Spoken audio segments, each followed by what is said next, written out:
Good evening. Well, good afternoon. This is your host, Michael J. Long. Thank you for joining me. I appreciate it. It is January 19th, it's January 11th of 2019. Thank you for joining me. I appreciate it. I wanted to talk to you about I wanted to talk to you guys about something that's been in the news recently. Have you ever heard of Trump's border wall? I guess if he doesn't get the congressional approval to do so in the House, and if it doesn't go through the House, it's not going to make it into the Senate. He says he'll declare national emergency and make an executive order to to collect funds from highway emergency funds or whatever, and use that towards building the wall to keep the illegal aliens or Mexicans or undocumented immigrants, whatever you want to call them, out from the border. But the other side of the argument is that it's going to cost billions of dollars in taxpayers' money, which by the way, not all the taxpayers want to pay for. And then you figure this is going to be done without congressional approval. So then that brings me to my next question, and that is, what is the Congress? Is the Congress ceremonial and beholden to President Trump or whoever the president is at the time the issue is going on? I mean, according to Reason magazine, illegal immigration has been on the sharp decline for decades, so since the 80s, the 70s, what have you. But according to most conservative sources, it's actually been on the increase. So, depending on, it's very easy to say, oh, been on the increase, and say we need to put a wall up, but then there's questions that come about on that. I mean, the cartels and all them are building tunnels so that they can continue to smuggle the drugs underground and into the country to distribute them throughout the country. When we're talking about like crack, meth, heroin, with fentanyl from China and God knows what. And we're talking about billions of dollars to build a border wall only for it to be bypassed. But the argument or this idea behind the wall was that it would reduce the flow of illegal aliens coming into the country.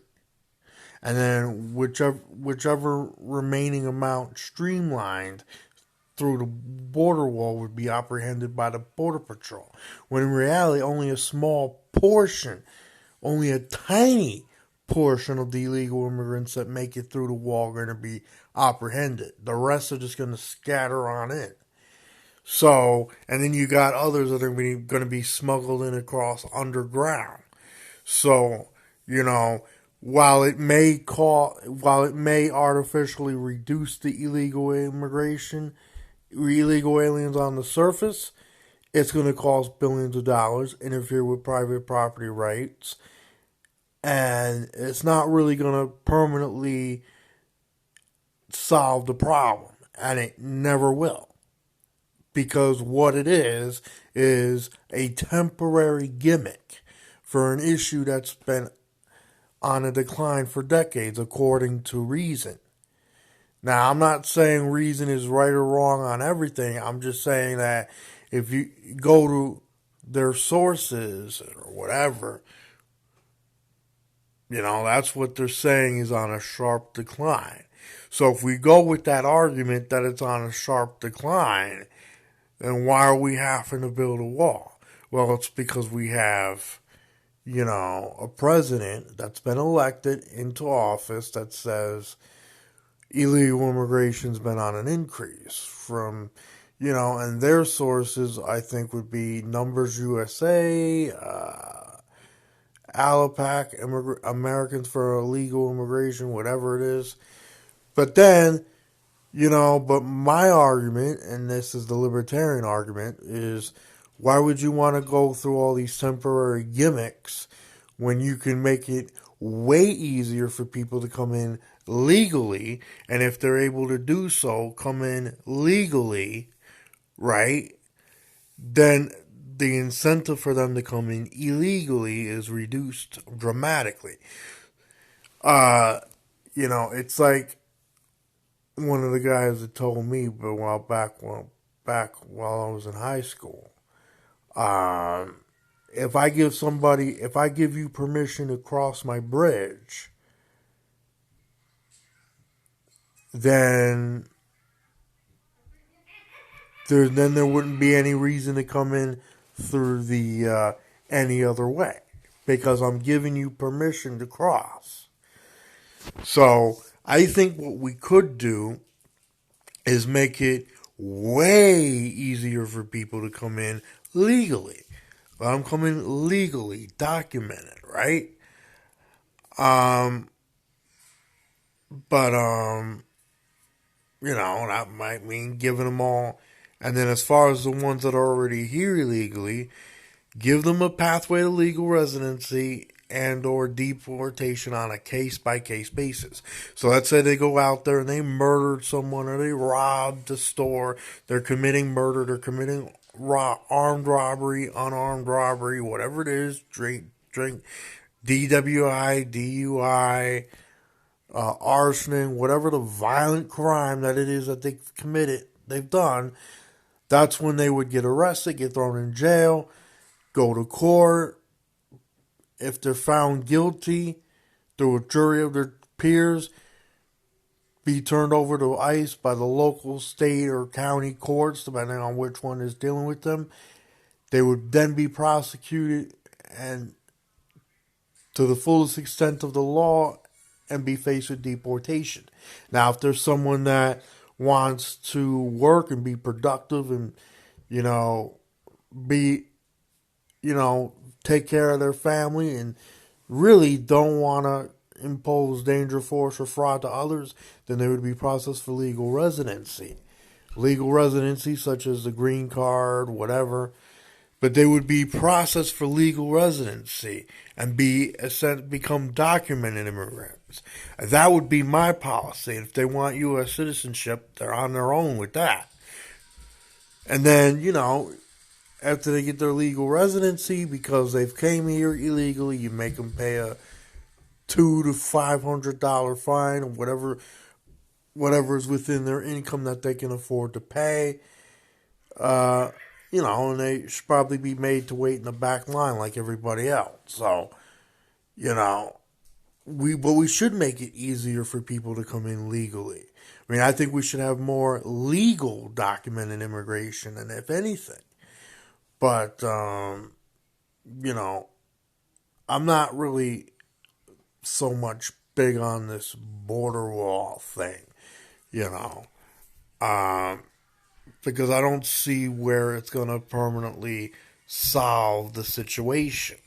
I think even back in the mid-2000s, I don't think most conservatives were willing to say that it was going to solve the problem. They would, if you're looking to reduce the flow of illegal immigration artificially, then the border wall is the way to go.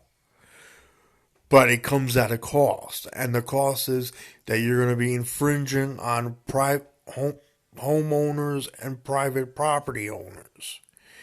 That's the cost, and the fact that it is going to cost billions of dollars in taxpayers' money to fund it, only for it to reduce the flow artificially. Which in a sense means, like I was saying before, they're going to come in through other ways. They could fly here, come here illegally. They could go underground and come here that way, through tunnels and stuff. So, I mean, you're not going to catch them all even with the wall. Once they are able to break through. So, all you're going to do is put a physical barrier up and have millions of lawsuits clogging the courts, because you're going to have all your private property rights owners and homeowners and stuff that have to then abandon their property by force of arms by government just to have this wall put up. And then who knows whether that's going to cause any additional harms towards other people that are within the country. And I guess part of the argument too is it's going to keep a lot of illegal immigrants that are already in the country that may want to come back to their homelands in this country. So that's not something you do if you want to, you know, if you did want to get rid of the illegal immigrants, it's not something you would want to do. Is put a wall up, especially for the ones that are already here in this country. If they choose to go back to their homelands by themselves and flee, they're not going to be able to, because likewise they're going to have to climb that wall to get back over to where they're going. So it's going to also keep a lot of people in by force. And I guess you could say even with those one or two benefits, it has more of a harm thing. It has more of a harm factor than, I mean, so that's something to keep into consideration. I'm